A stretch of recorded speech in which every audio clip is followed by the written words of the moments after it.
अपने YouTube channel दियो GK tricks में। तो दोस्तों हम यहाँ पर देख सकते हैं डेली शाम को 7 बजे, ठीक है। ये जीके की क्लास जो होती है डेली होती है, शाम को 7 बजे होती है। और आपके जो सिलेबस में आपकी history, polity, geography, static, GK, उस सभी को मिलाकर ये 50 क्वेश्चनों का आपका टेस्ट डेली कराया जाता है। तो आप लोग डेली शाम को 7 बजे, चलिए आवाज़ वगैरह मिल पा रहे एक बार सभी लोग कमेंट कर दीजिए, फिर हम लोग क्लास को स्टार्ट करते हैं। और जितने भी साथी पहली बार जुड़े हैं वो लोग चैनल को जरूर सब्सक्राइब करिएगा और वीडियो को भी लाइक शेयर कर दीजिए। जितने लोग यहाँ पर जुड़ चुके हैं सभी लोग सेशन को लाइक करेंगे और इसके बाद हम लोग यहाँ पर क्वेश्चन को शुरू करते हैं। चलिए, वेरी गुड। पहला क्वेश्चन आपके सामने दिया गया है, कह रहे भारत में ब्रिटिश शासन का बड़े पैमाने पर विस्तार सहायक संधि के माध्यम से हुआ, जो कि गवर्नर जनरल के शासनकाल में शुरू की गई थी। आपसे ये पूछा है कि भैया जो सहायक संधि हुई थी वो किसके समय हुई थी बड़े पैमाने पर। तो आप कहेंगे सर ये हैं आपके लॉर्ड वेलेजली, मतलब ऑप्शन जो आपका आ रहा है यहाँ पर सी नंबर है, लॉर्ड वेलेजली आपका आंसर है, राइट हो जाएगा, ठीक है ना। और अगर पूछे भैया कि डलहौजी ने क्या किया था, तो डलहौजी ने राज्य हड़प नीति को यहाँ पर अपनाया था, दोस्तों याद रखिएगा, है ना। तो आप समझ जाएगा यहाँ पर सी नंबर है। यहाँ पर आगे बढ़ते हैं, क्वेश्चन आपसे अगला पूछा गया है कि किसने मगध की राजधानी राजगृह से पाटलिपुत्र स्थानांतरित किया था। यहाँ पर जवाब देना है कि किसने मगध की राजधानी राजगृह से पाटलिपुत्र स्थानांतरित की थी। टू का ऑप्शन क्या हो जाएगा। गजब का क्वेश्चन है, लाजवाब क्वेश्चन है। टू का ऑप्शन आ रहा है यहाँ पर, किसी का आया है ए नंबर और किसी का आया है यहाँ पर अभी तक आया ही नहीं है। जैसे यहाँ पर आपका जो आंसर है टू का ऑप्शन डी हो जाएगा। ये है आपके आजाद शत्रु। आजाद शत्रु को दोस्तों याद रखिए कुड़िक भी कहा जाता है। क्या बोलते हैं, आजाद शत्रु को कुड़िक भी कहा जाता है ना। और क्या कहते हैं, या पितृहंता के नाम से भी जाना जाता है। इसने सिंहासन लिए अपने पिता बिंबिसार की हत्या किया था।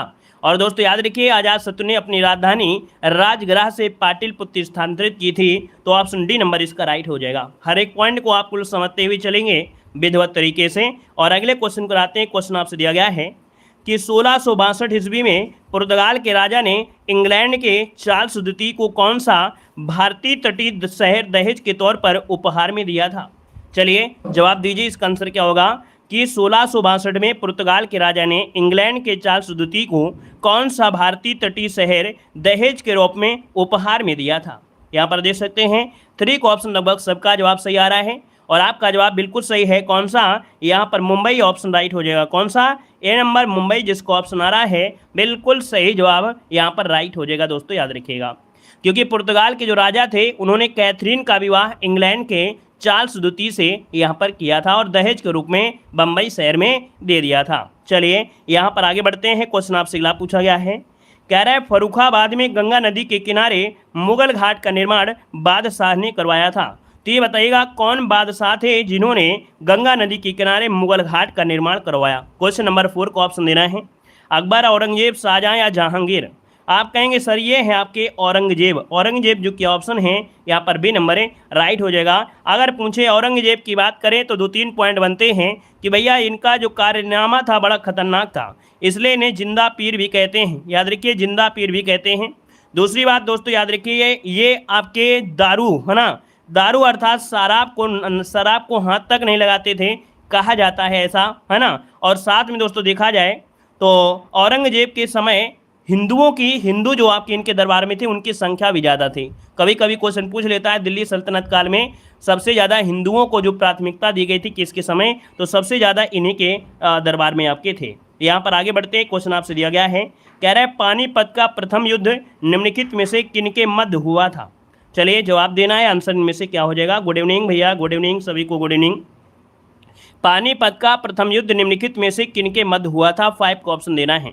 अब आप कहेंगे सर पानीपत का युद्ध हुआ था ये इब्राहिम लोदी और बाबर के बीच हुआ था।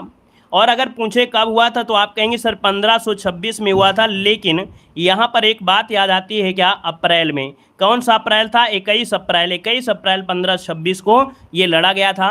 और ये युद्ध जो संभवतः है बाबर की महत्वाकांक्षी योजना का यहाँ पर देखा जाए परिणाम था। इस युद्ध में देखा जाए तो भैया जो आपका इब्राहिम लोदी था अफगान का, है ना, और देखा जाए तो इस युद्ध में मैदान में ही लोदी मारा गया था। तो आप समझेगा यहाँ पर बी नंबर सबका जवाब राइट आ जाएगा। नमस्ते गुरुजी, नमस्ते भैया, नमस्ते। अगला देखो दिया गया है, कह रहा है निम्नलिखित में से कौन सा कथन सही दिया गया है। क्वेश्चन को समझते हुए चलेंगे।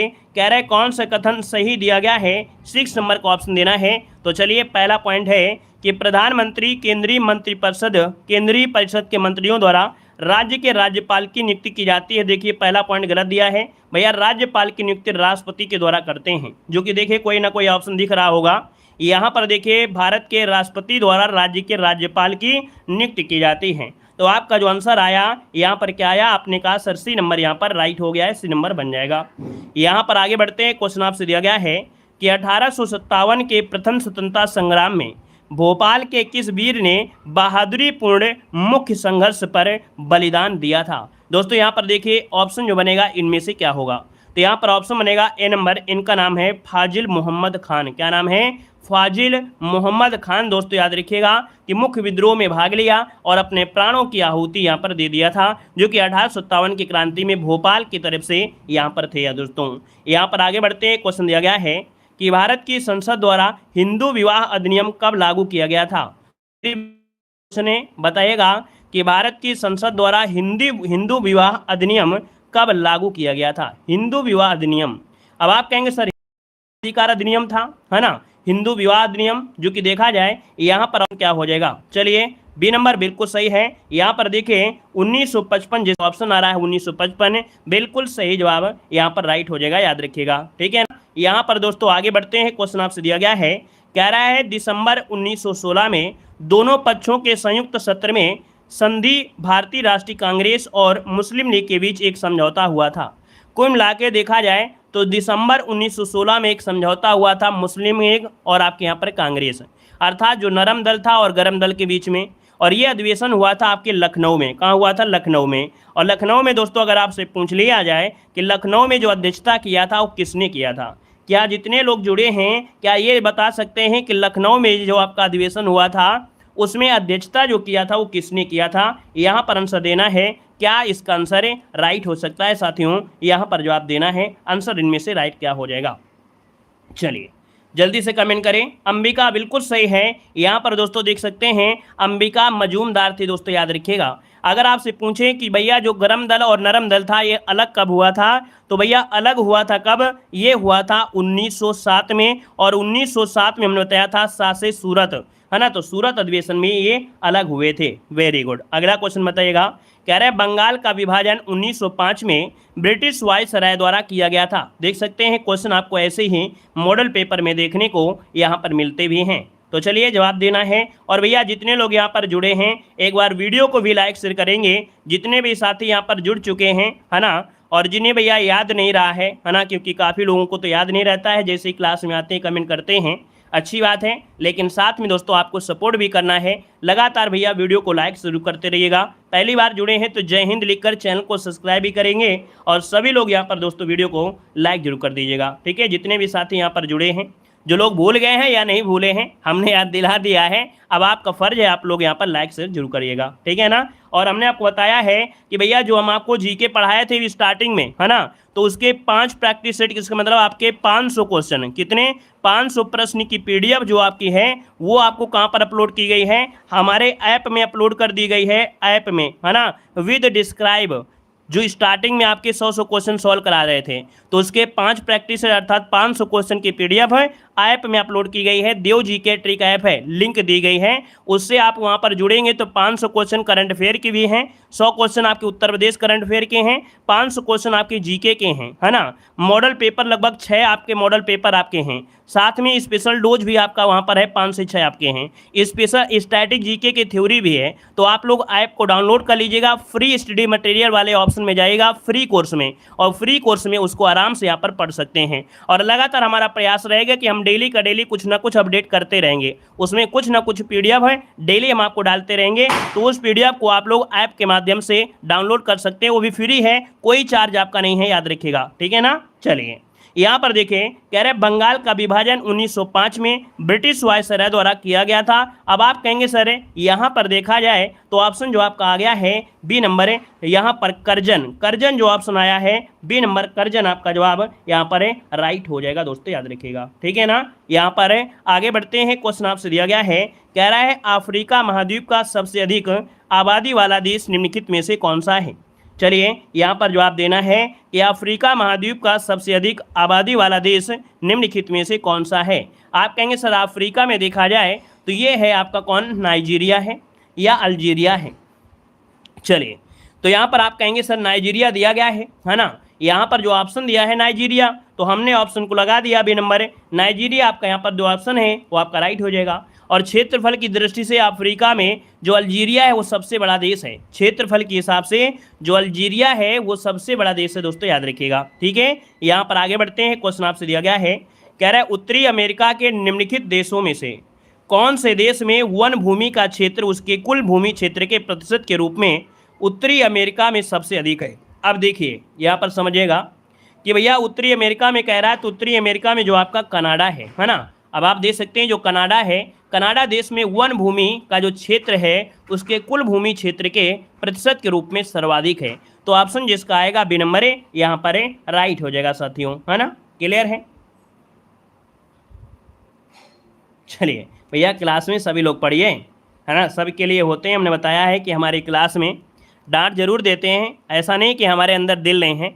हम आप लोगों को अगर डांटते हैं तो आप लोगों के लिए भला के लिए डांटते हैं कि भाई क्लास में बातें ना करें, बातें करेंगे तो जो पढ़ रहे हैं वो आपका इधर उधर हो जाता है। हम कभी नहीं कहेंगे भैया आप क्लास में ना पढ़ें। हम चाहते हैं कि आप लोग अगर बातें भी करते हैं लेकिन क्लास में रहते हैं तो कुछ ना कुछ सीख कर जाएंगे। जैसे कोई बच्चा होता है ना कि वो स्कूल नहीं जाता है, लेकिन एक बच्चा अगर उदंड भी है ना, और नहीं पढ़ता है लेकिन स्कूल जाता है, तो उससे तो अच्छा ही है जो पढ़ता ही नहीं है, उससे तो अच्छा ही है ना। तो हम जानते हैं कि आप भले ही क्लास में रहते हैं, कितना भी ना पढ़े कुछ ना कुछ तो पढ़ते ही होंगे। तो बस थोड़ा बहुत पढ़ रहे हैं तो एग्जाम में अच्छा नंबर तो आ ही जाएगा। ठीक है ना। चलिए दोस्तों यहाँ पर देखिए आपका आंसर भी हो गया। आगे बढ़ते हैं। क्वेश्चन आपसे दिया गया है, कह रहा है निम्नलिखित में से कौन सी नदी बंगाल की खाड़ी में नहीं गिरती है। चलिए जवाब देना है। एक टीचर अगर बच्चों को न सुधार पाए, है ना, तो फिर क्या मतलब होता है। वो हंसाकर या रुलाकर या किसी प्रकार से, प्रयास तो हमारा यही होगा कि सबको कहेंगे भाई पढ़ाई करिए। चलिए कह रहा है निम्नलिखित में से कौन सी नदी बंगाल की खाड़ी में नहीं गिरती है। अब आप क्या जवाब देंगे, तो जवाब देखिए आ गया है, कह रहे नर्मदा होगी। हमने कहा कि सर यहाँ पर जो आपका नर्मदा नदी है ये बंगाल की खाड़ी में नहीं गिरती है, तो गिरती कहाँ पर है, ये गिरती है आपके अरब सागर में गिरती है। अरब सागर कहाँ पर है, ये अरब सागर है और ये आपकी बंगाल की खाड़ी है। ये जो नर्मदा नदी आती है अमरकंटक से होती हुई आपकी आती है। देखा जाए अरब सागर में गिरने वाली ये सबसे लंबी और सीधी नदी आपकी होती है ना। नर्मदा नदी को एमपी की जीवन रेखा भी कहा जाता है। याद रखिए नर्मदा नदी को एमपी की जीवन रेखा भी यहाँ पर कहा जाता है, याद रखिएगा। और ये भ्रंश घाटी से होकर बहने वाली नदी है। दोस्तों देखा जाए तो जबलपुर के पास ये धुआंधार जलप्रपात भी बनाता है, वहाँ पर दोस्तों संगमरमर की चट्टानें भी देखने को मिल जाती हैं। चलिए आगे बढ़ते हैं। क्वेश्चन दिया गया है निम्नलिखित में से कौन सी नदी भारत में ब्रह्मा घाट पर करनाली नदी से जुड़ती है और घाघरा नदी बन जाती है। दोस्तों यहाँ पर देख सकते हैं क्वेश्चन नंबर 14 में, और 14 को ऑप्शन सी हो जाएगा, ये है आपकी शारदा नहर। दोस्तों याद रखिएगा कि जो आपकी शारदा नहर है, शारदा नहर, इसकी उत्पत्ति उत्तराखंड से होती है। ये ब्रह्मा घाट के निकट जो करनाली नदी है उससे जुड़ जाती है और घाघरा नदी आपकी बन जाती है। दोस्तों ये काफ़ी लंबी इसका जो वो जो क्षेत्र है अर्थात इसका बेसिन है, ये काफ़ी लंबा आपका क्षेत्र है यहाँ पर शारदा नदी का। यहाँ पर आगे बढ़ते हैं। क्वेश्चन दिया गया है कि भारत और श्रीलंका को कौन सा जलडमरू मध्य या खाड़ी अलग करता है। यहाँ पर क्वेश्चन नंबर 15 ऑप्शन देना है और सभी को जवाब देना है इसका आंसर क्या होगा। चलिए भैया 15 की अगर बात कर लेते हैं तो ऑप्शन बनेगा डी नंबर है, ये है पाक जलडमरू मध्य। क्या होता है, पाक जलडमरू मध्य जो आपका है ये भारत और श्रीलंका को बीच, है ना। यहाँ पर जो आंसर आ गया है आपका डी नंबर है, राइट हो जाएगा। यहाँ पर आगे बढ़ते हैं। क्वेश्चन आपसे दिया गया है कि भारत किस क्षेत्रीय और वैश्विक आर्थिक समूह का भाग है। यहाँ पर दोस्तों आपके सामने दिए गए हैं कुछ आपके संगठन, और इसमें से कह रहा है जो आपका भारत है इनमें से किसका सदस्य है। तो आप कहेंगे सर देखा जाए तो यहाँ पर जो आपका है ऑप्शन कौन, यहाँ पर आसियान, है ना। याद रखिएगा कि आसियान सदस्यों में से यहाँ पर आपका भारत भी आपका शामिल है दोस्तों, याद रखिएगा। ठीक है ना, क्लियर हुआ। यहाँ पर दोस्तों आगे बढ़ते हैं। क्वेश्चन अच्छा G7 में कौन है, G7 में कौन है। तो G7 में देखा जाए तो विश्व के सर्वोच्च ये जो संपन्न औद्योगिक देश हैं, जैसे आपका France, Germany, Italy, United kingdom, Japan, संयुक्त राज्य अमेरिका, कनाडा, ये इसमें आपके आते हैं, है ना। तो दोस्तों यहाँ पर देखिए इसका जो ऑप्शन बनेगा सी नंबर, आसियान इसका आंसर है, राइट हो जाएगा। यहाँ पर आगे बढ़ते हैं। क्वेश्चन आपसे अगला पूछा गया है और आपसे कह रहा है राजकोषीय घाटा क्या होता है। ये बताइए राजकोषीय घाटा होता क्या है। तो यहाँ पर आप कहेंगे सर राजकोषीय घाटा में क्या होता है। पहला पॉइंट पढ़िएगा कि ऐसी स्थिति जहाँ सरकार की आय और कर प्राप्तियाँ उसके व्यय की पूर्ति करने में विफल हो जाती हैं। यहाँ पर याद रखिए इसका पहला पॉइंट हो जाएगा कि राजस्व प्राप्तियों की तुलना में राजस्व व्यय अधिक होता है। क्या राजस्व प्राप्ति अर्थात प्राप्ति जो हुई है उसकी तुलना में व्यय क्या हो रहा है, ज़्यादा हो रहा है। और जब व्यय ज़्यादा हो रहा है तो उसमें क्या कहेंगे, घाटा कहेंगे। और जब घाटा है तो आपका आंसर क्या होगा, यहाँ पर ऑप्शन ए नंबर राइट हो जाएगा। यहाँ पर आगे बढ़ते हैं। क्वेश्चन आपसे दिया गया है कि सब्सिडी का उद्देश्य क्या होता है। चलिए सब्सिडी आपने सुना है कि नहीं सुना है। सुना होगा, कब सुना होगा, जब आपके घर में गैस सिलेंडर आया होगा और मोदी जी ने कहा था सब्सिडी मिलेगी, लेकिन कुछ समय के बाद सब्सिडी नहीं मिली थी। तो ये शब्द आपको नॉर्मल है, जाने पहचाना मिल रहा है। देखो सब्सिडी की अगर बात करते हैं तो यहाँ पर देखो उत्पादकता बढ़ाना, तकनीकी को बढ़ावा देना और संरचनात्मक विकास देना। यहाँ पर दिया है निर्यात को बढ़ावा देना और किसानों को लाभ देना। मतलब दोस्तों देखा जाए तो ऑप्शन यहाँ पर डी नंबर राइट हो जाएगा। ये सब्सिडी जो देते हैं वो कहते हैं उत्पादकता को बढ़ाइए, तकनीकी को बढ़ावा दिया जाए और संरचनात्मक विकास मिले, निर्यात को बढ़ावा मिले, किसानों को लाभ मिले। तो यहाँ पर दोस्तों ऑप्शन डी नंबर इसका राइट हो जाएगा, याद रखिएगा। आगे बढ़ते हैं। क्वेश्चन दिया गया है, कह रहा है यथा मूल्य कर का तात्पर्य क्या होता है। चलिए इकोनॉमिक्स के क्वेश्चन थोड़ा सा क्या होते हैं, कठिन होते हैं, लेकिन धैर्यता बना के रखें। क्लास में 5 क्वेश्चन को देखकर क्लास को छोड़ना नहीं है, क्योंकि जो क्वेश्चन आपको कठिन लगते हैं एग्जामिनर वही क्वेश्चन थोड़ा रखते भी हैं, है ना। तो याद रखिएगा कि यहाँ पर देखो यथा मूल्य का कर जो होता है इसका मतलब क्या होता है। तो ये होता है कि बाजार के लिए जाने वाले मूल्य पर कर लगाना। क्या, बाजार के लिए जाने वाले मूल्य पर कर लगाना ही यथा मूल्य कर कहलाता है। इसको ऑप्शन ए नंबर इसका राइट हो जाएगा, ठीक है ना। और यहाँ पर दोस्तों आगे बढ़ते हैं। क्वेश्चन आपसे दिया गया है कि निम्नलिखित में से कौन से जनसंख्या की वृद्धि दर के कार्य हैं। तो दोस्तों जनसंख्या वृद्धि दर के कार्य पूछा गया है।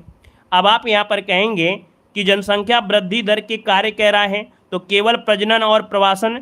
यहाँ पर दोस्तों केवल प्रजनन और मृत्यु दर, यहाँ पर आंसर जो आपका बी नंबर है राइट हो जाएगा कि किसी भी क्षेत्र में जनसंख्या की वृद्धि वहाँ के जन्म दर, मृत्यु दर और प्रवासन पर निर्भर करती है। जन्म दर को प्रति वर्ष प्रति 1000 जनसंख्या पर जीवित बच्चों की संख्या से गणना की जाती है। इसी प्रकार मृत्यु दर भी होता है, किसी क्षेत्र में प्रति 1000 व्यक्तियों में से प्रति वर्ष मरने वाले व्यक्तियों की संख्या की गणना की जाती है। यहाँ पर आगे बढ़ते हैं। क्वेश्चन आपसे दिया गया है, आपसे कह रहा है निम्नलिखित में से कौन सा सही मिलान है।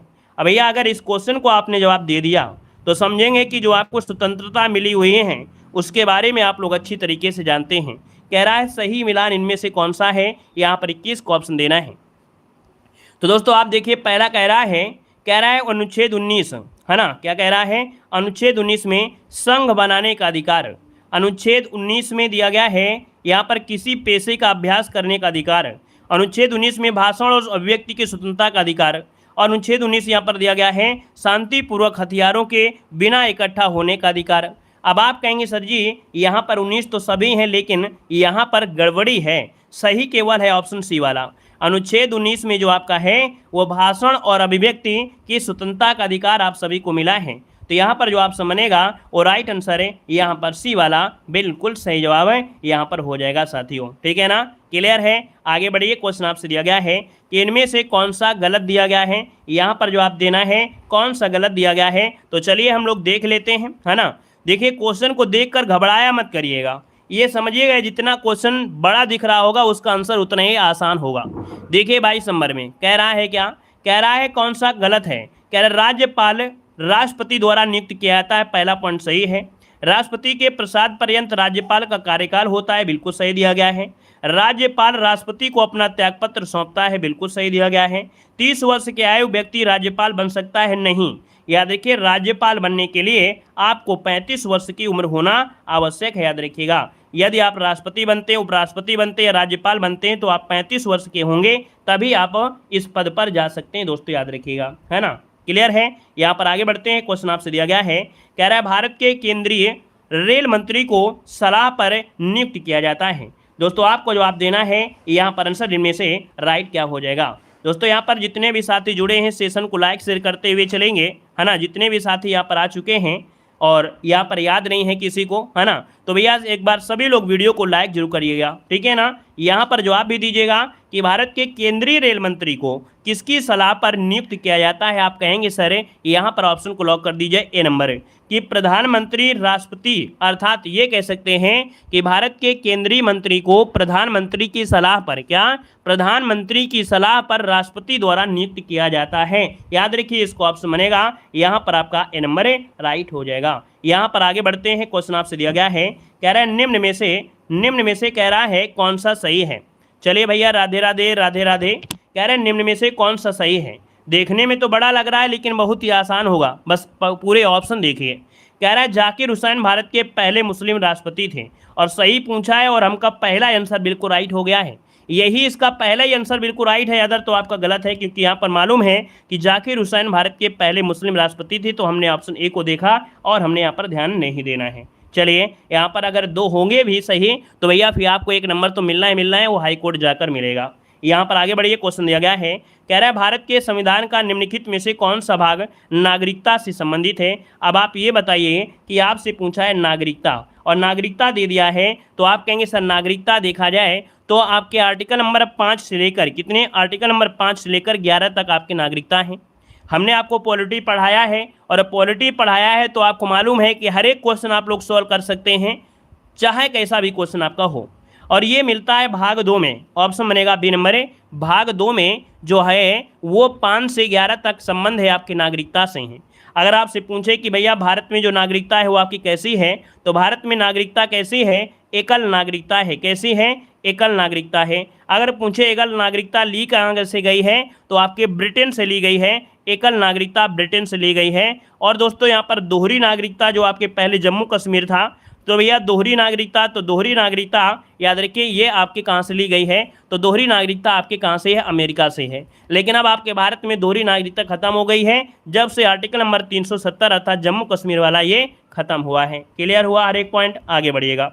कह रहा है सर कि यहाँ पर दांतों की वर्धित छवि को देखने के लिए दंत चिकित्सक द्वारा उपयोग किया जाता है। दोस्तों अगर आपके दांत में दर्द होता है ना, आपके दांतों में दर्द होता है या आपके दांतों को अगर अच्छी तरीके से देखना है, तो डॉक्टर याद रखिएगा कौन से लेंस दर्पण को, तो अवतल लेंस का प्रयोग करेगा। यहाँ पर ऑप्शन ए नंबर इसका राइट हो जाएगा, जिसका जवाब आ गया है नंबर बिल्कुल सही हो जाएगा। आगे बढ़ते हैं, क्वेश्चन दिया गया है कि संयुक्त राष्ट्र द्वारा पीने, धोने और खाना पकाने के लिए उचित स्वच्छता को बनाए रखने के लिए अनुशंसित न्यूनतम पानी की मात्रा प्रति व्यक्ति प्रति लीटर होना चाहिए। याद रखिएगा कि प्रति व्यक्ति प्रतिदिन 50 लीटर होना चाहिए। यहाँ पर आंसर जो बनेगा ए नंबर इसका राइट हो जाएगा, और ये संयुक्त राष्ट्र के द्वारा दोस्तों ये घोषणा है, ठीक है ना। यहाँ पर आगे बढ़ते हैं, क्वेश्चन दिया गया है कि मृत जीवों और जानवरों को खाद मिट्टी में परिवर्तित करने वाले सूक्ष्म जीवों को किस नाम से जाना जाता है। मतलब जो भी सूक्ष्म जीव क्या हो जाते हैं, मर जाते हैं, उनको एक रूप से दूसरे रूप में परिवर्तित करना। तो दोस्तों ये होते हैं क्या, यहाँ पर इन्हें कहा जाता है अपघटन करने वाले जीव, है ना। ये एक रूप से दूसरे रूप में परिवर्तित कर देते हैं, इनको अपघटन कहा जाता है। ऑप्शन दोस्तों डी नंबर है राइट हो जाएगा। यहाँ पर आगे बढ़ते हैं, क्वेश्चन दिया गया है कि विषाणु के कारण निम्न में से कौन सी बीमारी होती है। बताइएगा आप विषाणु के कारण कौन सी बीमारी होती है। विषाणु के कारण, अब आप कहेंगे सर विषाणु में देखा जाए तो यहाँ पर देखिए हैजा तो होगा नहीं, है ना, आंत्रज्वर, इन्फ्लुएंजा और क्षय रोग। यहाँ पर ऑप्शन सी हो जाएगा इन्फ्लुएंजा। इन्फ्लुएंजा जो बीमारी है ये विषाणु के कारण होती है, अदर जो बीमारियां हैं वो आपकी जीवाणुओं से होती हैं। यहाँ पर आगे बढ़ते हैं, क्वेश्चन दिया गया है कि पेड़ पौधों में निषेचन के बाद अंडाशय जो होता है परिवर्तित होता है। तो आप कहेंगे सर पेड़ पौधों में निषेचन के बाद अंडाशय जो होता है वो क्या होता है, फल में परिवर्तित हो जाता है। जो अंडाशय होता है वो फल में परिवर्तित हो जाता है, तो ऑप्शन बनेगा यहाँ पर डी नंबर है राइट हो जाएगा, फल में परिवर्तित हो जाता है, याद रखिएगा, ठीक है ना। यहाँ पर आगे बढ़ते हैं, क्वेश्चन दिया गया है कि प्रसिद्ध संगीतकार अरविंद पारिख किस संगीत वाद्य यंत्र के साथ जुड़े हुए हैं। दोस्तों अरविंद पारिख दिया है ना, और ये जुड़े हुए हैं आपके ऑप्शन बी नंबर है, ये सितार वादक हैं दोस्तों, याद रखिए ये क्या हैं, आपकी सितार वादक हैं दोस्तों, याद रखिए। और ये कहाँ के हैं, तो आप कहिएगा सर ये महाराष्ट्र के हैं। कहाँ के हैं, महाराष्ट्र के हैं दोस्तों, याद रखिएगा। यहाँ पर आगे बढ़ते हैं, क्वेश्चन दिया गया है लेबनान की राजधानी क्या है। तो चलिए बताइएगा कि लेबनान की जो राजधानी है वो है क्या। तो लेबनान की राजधानी है बेरूत। नोट करिएगा, लेबनान की राजधानी क्या है, बेरूत है दोस्तों, याद रखिए बेरूत हो जाएगा। ये पश्चिमी एशिया में भूमध्य सागर के पूर्वी तट पर स्थित आपका देश है, याद रखिएगा। और यहाँ पर अगला पॉइंट जो दिया गया है ना, तो सबसे पहले हम आप लोगों से पूछेंगे कि कजाकिस्तान की मुद्रा इनमें से कौन सी है ना। सबसे पहले आप लोग जवाब देंगे कि सर कजाकिस्तान की जो मुद्रा है वो इनमें से कौन हो जाएगी, कजाकिस्तान की मुद्रा। जल्दी से बताइए। गुड इवनिंग सभी को, गुड इवनिंग सभी को, गुड इवनिंग सभी को, गुड इवनिंग सभी को, राम राम। वीडियो को लाइक शेयर करते हुए चलेंगे, साथियों को शेयर करते हुए चलेंगे। चलिए यहाँ पर देखो आपका टेंगे आ गया है। बड़ी खुशी की बात होती है जब आप लोग यहाँ पर अगर पूरे बच्चों में से अगर 10 बच्चे भी जवाब दे देते तो हमें बड़ी खुशी होती है कि आप देखिए बिल्कुल आसान क्वेश्चन बना दिया है।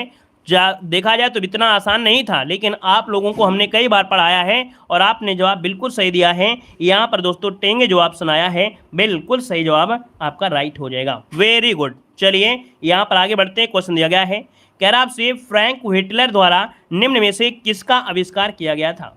दोस्तों ये बताइएगा फ्रैंक हिटलर, और फ्रैंक हिटलर जो आपसे है आप कहेंगे सर इन्होंने जेट इंजन का आविष्कार किया था। क्या जेट इंजन का आविष्कार किया था? इसका जो ऑप्शन है आपका डी नंबर है, राइट हो जाएगा, डी नंबर है। यहाँ पर दोस्तों आगे बढ़ते हैं। क्वेश्चन दिया गया है कि संयुक्त राष्ट्र द्वारा मानव अधिकारों की सार्वभौमिक घोषणा को चिन्हित करने के लिए हर वर्ष किस तिथि को अंतर्राष्ट्रीय मानवाधिकार दिवस मनाया जाता है। वेरी वेरी आईएमपी क्वेश्चन दिया गया है। अब आप ये बताइएगा कि मानव अधिकार जो मनाया जाता है वो कब मनाया जाता है, यहाँ पर देना है। तो जवाब देखिए यहाँ पर आने शुरू हो गए हैं और आपका जवाब आ गया है यहाँ पर 10 दिसंबर। बिल्कुल सही जवाब है 10 दिसंबर जिसका आया है, बिल्कुल राइट आंसर है, यहाँ पर हो जाएगा। Very good. आगे बढ़िए। क्वेश्चन दिया गया है अंतर्राष्ट्रीय न्यायालय किस देश में स्थित है। भैया आप कहेंगे संगठन से क्वेश्चन आता ही आता है, और संगठन से क्वेश्चन आएगा हर शिफ्ट में आएगा, हर शिफ्ट में संगठन से क्वेश्चन मिलेगा। तो आप कहेंगे सर अंतर्राष्ट्रीय न्यायालय की किस देश में है, तो आप कहेंगे सर इसको ऑप्शन ए हो जाएगा, नीदरलैंड में है, नीदरलैंड। अगर आपसे पूछे कि सर नीदरलैंड है कहाँ पर, तो आप कहेंगे यूरोप महाद्वीप का एक देश है और ये उत्तर पूर्वी यूरोप में आपका स्थित है। दोस्तों ऑप्शन बनेगा आपका ए नंबर है, राइट हो जाएगा। यहाँ पर दोस्तों आगे बढ़ते हैं। क्वेश्चन आपसे दिया गया है, कह रहा है विश्व हिंदी दिवस मनाया जाता है। विश्व हिंदी दिवस को मनाते हैं तो आप कहेंगे विश्व हिंदी दिवस दिया है ना, हिंदी दिवस नहीं है, विश्व हिंदी। और जब विश्व की बात करते हैं तो आपको बताना है सर यहाँ पर 10 जनवरी आपका आंसर है, राइट हो जाएगा। यहाँ पर आगे बढ़ते हैं। क्वेश्चन दिया गया है, कह रहा है रिबूटिंग इंडिया रियलाइजिंग ए विलियन एक्सपीरियंसन नामक पुस्तक के जो लेखक हैं इनमें से कौन हो जाएंगे। तो दोस्तों ये जो आपकी पुस्तक है इसके हैं नंदन नीलेकणी हैं। कौन है? नंदन नीले कड़ी हैं, रियलाइजिंग इन विलियन एक्सपीरियंस के लेखक। ऑप्शन बनेगा आपका बी नंबर है। और आगे बढ़ते हैं। क्वेश्चन दिया गया है निम्नलिखित में से कौन सी जॉर्डन की राजधानी है। तो दोस्तों बताइएगा कि जॉर्डन की राजधानी इनमें से कौन सी है। आप कहेंगे सर जॉर्डन की राजधानी देखा जाए तो यहाँ पर हो जाएगा अम्मान, जो कि बहुत बार पूछा गया है, हमने बहुत बार समझाया भी है, बहुत बार पढ़ाया है। अगर आपसे पूछे कि ये जो जॉर्डन है ये कहाँ है, तो आप कहेंगे सर ये देखा जाए तो जॉर्डन ये अरब देश में आपका है ना, अरब देश में है, दक्षिणी भाग में आपका है। तो यहाँ पर आंसर आपका बनेगा डी नंबर है। और अगले क्वेश्चन को आते हैं। क्वेश्चन दिया गया है निम्नलिखित में से कौन सी मंगोलिया की मुद्रा है। मंगोलिया की मुद्रा पूछा है, मंगोलिया की मुद्रा।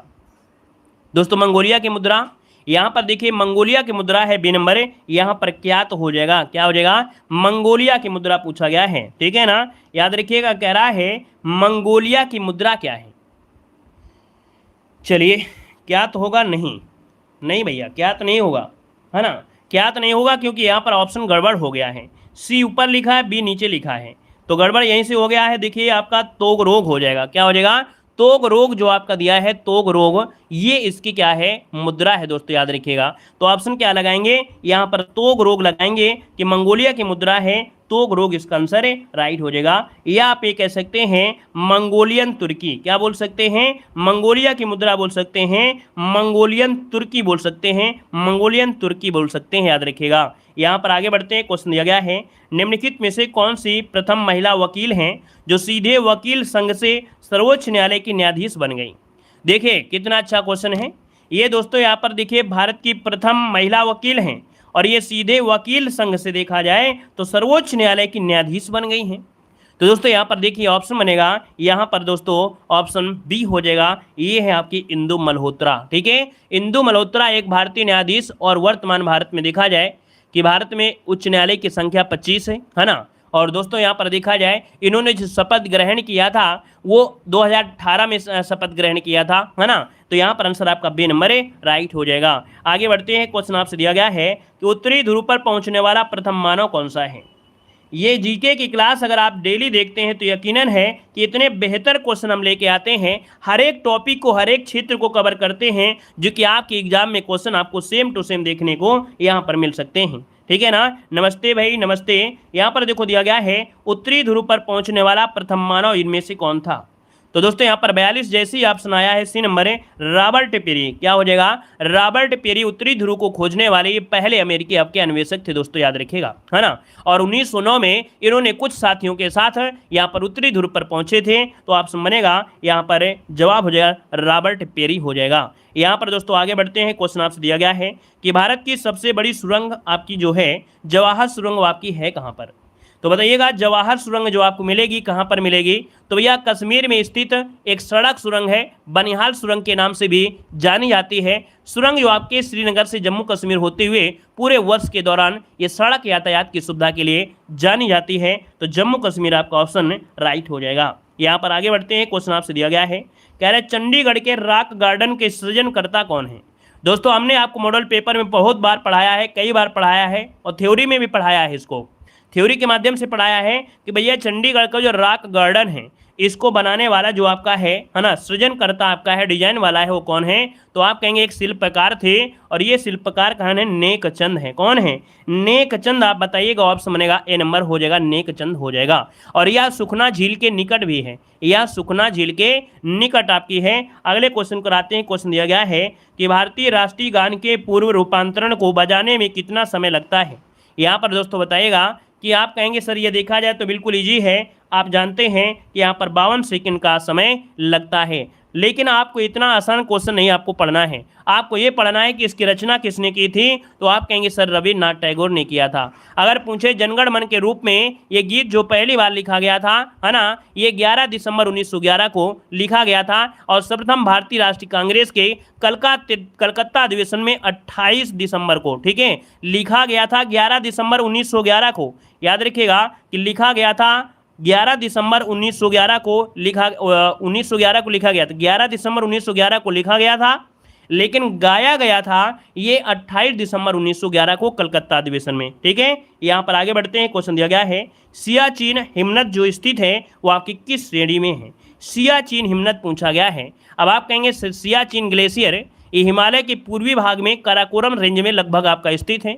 तो आप कहेंगे सर एक का देखा जाए आंसर पहला ही राइट हो जाएगा, काराकोरम श्रेणी आपका जो आंसर है यहाँ पर राइट हो जाएगा, काराकोरम श्रेणी हो जाएगा। यहाँ पर दोस्तों आगे बढ़ते हैं, क्वेश्चन दिया गया है कि मानचित्र में समुद्र की समान गहराइयों को जोड़ने वाली रेखा को क्या होता है। दोस्तों मानचित्र होता है वो काल्पनिक रेखाएं होती हैं, और इन काल्पनिक रेखाओं में जो समान गहराई को दर्शाता है, समान गहराई को दर्शाता है उसे कहते हैं यहाँ पर क्या, तो गहराई होता है। गहराई में आप लोग नहाते हैं, क्यों भैया, बाथ मने नहाना होता है कि नहीं होता है, तो आप कहते हैं और गहरे में नहाएंगे, तो यहाँ पर कहेंगे कि गहराई में नहाएंगे अर्थात बाथ, तो आइसो बाथ होता है, ये गहराई वाली लाइनों को क्या करता है, जोड़ता है।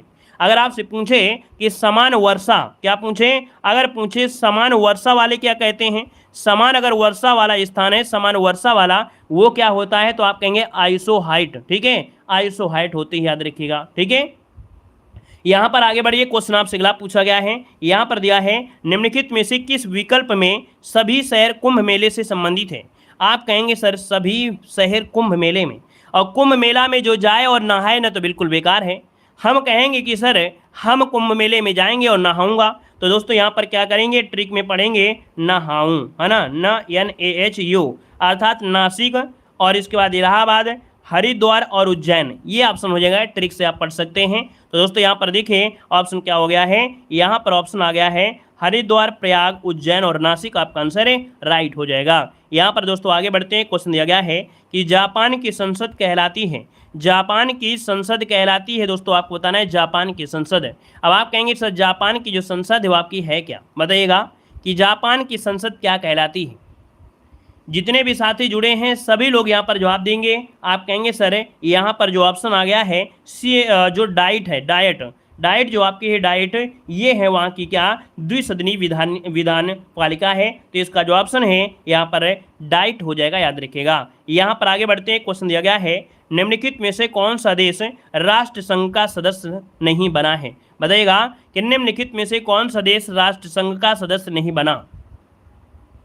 दोस्तों याद रखिए कि संयुक्त राज्य अमेरिका ये संयुक्त राष्ट्र का सदस्य नहीं बना है। यहाँ पर आंसर जो आपका है ए नंबर है। याद रखिएगा कि संयुक्त राष्ट्र संघ ये आपका नहीं बना है। देखा जाए संयुक्त राष्ट्र का मुख्यालय तो आपकी जिनेवा में, जो कि स्विट्जरलैंड में है ना। और इस संगठन का मुख्य उद्देश्य यह है कि जो प्रथम विश्व युद्ध के बाद संसार के सभी देशों में शांति कायम रहे, इसके लिए आपका है। तो यहाँ पर जो आंसर है वो आपका बनेगा ए नंबर, इसका राइट हो जाएगा दोस्तों, ए नंबर बन जाएगा। ठीक है ना। तो दोस्तों इस प्रकार से देखिए आपकी प्यारी सी क्लास ये आपकी कंप्लीट होती है, जो कि देखिए यहाँ पर काफ़ी लोग बाद में जुड़ते हैं। हमने आपको कहा है कि पेड एग्जाम की अगर आपको ओरिजिनल तैयारी मिलती है, ओरिजिनल तैयारी कराते हैं, तो हम आपको कराते हैं जो आपके एग्जाम में पूछे जाते हैं उतना ही पढ़ाते हैं। हमने कहा कि भैया एग्जाम के समय अगर आपने रास्ता भटक गए तो भी भटक जाएंगे, क्योंकि आप इतने ज़्यादा समझदार हैं। हम कहते हैं कि आप हमसे ज़्यादा समझदार हैं। आपको मालूम है कि कौन सा चैनल क्या पढ़ाता है क्या नहीं पढ़ाता है, कौन से चैनल में कितनी अच्छी तैयारी होती है, कौन से मॉडल पेपर आपके हैं जो एग्जाम में पूछे जाते हैं, आप लोगों को भली भांत पता होता है। और जो अगर पता होता है तो फिर आप लोग भैया ज़्यादा भटकने का प्रयास ना किया करें। इधर उधर करेंगे तो कुछ नहीं होगा। हमने कहा है कि आपके पास एक बुक हो जाए बस उतनी अच्छी बात है, एक बुक और एक मॉडल पेपर हो जाए बस उतनी अच्छी बात है। बाकी हम आपको पूरी तैयारी करा रहे हैं, history, polity, geography, current affair, ये सब चीज़ आपको करा रहे हैं। अलग से जीके भी करा रहे हैं, ताकि यहाँ पर मॉडल पेपर में इतना डिस्क्राइब नहीं कर पाते हैं, इसलिए यहाँ पर आपको जीके की क्लास में बेहतर और अच्छी तरीके से यहाँ पर डिस्क्राइब करते हैं ताकि आपको दिक्कत ना हो। ठीक है ना। तो आपको यहाँ पर डेली जुड़ना है शाम को 7 बजे, और यहाँ पर एग्जाम के समय भटकिए मत, इधर उधर मत भटकिए, है ना। अपने टारगेट को फोकस करिए और अपने टारगेट पर ही रहिए। इधर उधर भटकने से फिर क्या होता है, लगता है यहाँ पर बहुत अच्छा पढ़ा रहे हैं, बहुत डीपली पढ़ा रहे हैं, और जब डीपली पढ़ते हैं तो आपको थोड़ा अच्छा लगता है जब आप लोग तैयारी कर रहे हैं कि एग्जाम बहुत कठिन आएगा, लेकिन एग्जाम में यहाँ पर हलवा क्वेश्चन आते हैं। पेड एग्जाम है, कोई दूसरा एग्जाम नहीं है। इसका आंकड़ा आपने देख लिया है बार बार। ठीक है ना। तो इतना पढ़िए जितना हम आपको पढ़ा दे रहे हैं, इतना नहीं कि सरल ही पढ़ाते हैं, सब कुछ पढ़ाते हैं, कठिन भी होता है, लेकिन हम आपको लेवल लेकर चलते हैं। तो चलिए फिर आज के लिए इतना रखते हैं, मिलते हैं 8:50 में यहाँ पर जीके की हिंदी की क्लास में, और रात 9:30 बजे मिलेंगे आपकी किस में, पीईटी के मॉडल पेपर में। ठीक है ना। वीडियो अच्छा लगा है तो वीडियो लाइक भी करेगा, चैनल को सब्सक्राइब करेगा, और किसी को कोई भी समस्या हो तो आप लोग कमेंट बॉक्स में जरूर कमेंट करिएगा। ठीक है ना। कैसे भी स्टूडेंट हो, जिनको हम डांट भी देते हैं वो लोग भी कमेंट कर सकते हैं, परेशान मत होइए, क्योंकि सभी हमारे स्टूडेंट हैं। ठीक है। और थोड़ा सा डांटना ये हमारा फर्ज होता है। ठीक है ना। तो चलिए फिर मिलते हैं 8:50 में। धन्यवाद। जय हिंद।